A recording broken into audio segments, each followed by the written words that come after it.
Omulo Gachagua wacho ni olwoko jatend piny Ol Kalou. Ma ne siasa e kind DCP gi UDA. To UDA olwoki. Nyo jagoro maduong' bura mar UDA Hassan Omar nyo wacho ni ong'iyo ka gini thin. To sama nyo wacho manyo ine toke. Dhoni nyocho kiwuoyo. Ng'oma timore. Ingeni kiwacho ni Gachagua oluoko president. Kora akiana oluoke nade nikech opiem gi Jubilee. Ingeni komno ne en mar Jubilee. Wan okwa defend kombwa. By elections wase win out of 10, wase win 9 kwa riwore gi broad base. Koro achiel ma giyudo mabe gipiem gi Jubilee.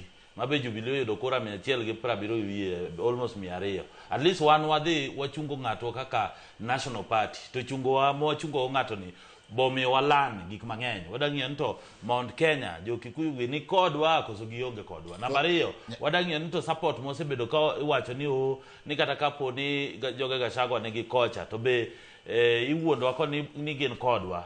Koro wasing'e ni kura ma wayudo cha. To kaka no wuothe ground wasing'e kaka ground en. Koro waduogo wachoro pap. Wang'iyo ni kare koro wadang'ie nto wachomo kanye.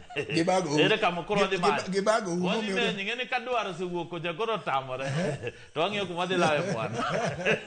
Alright, aya an ka kod jaloch iluongo ni Rolex Wasonga. En wendo e ratil kaka wuono. Rolex jogi gin kamano. Koro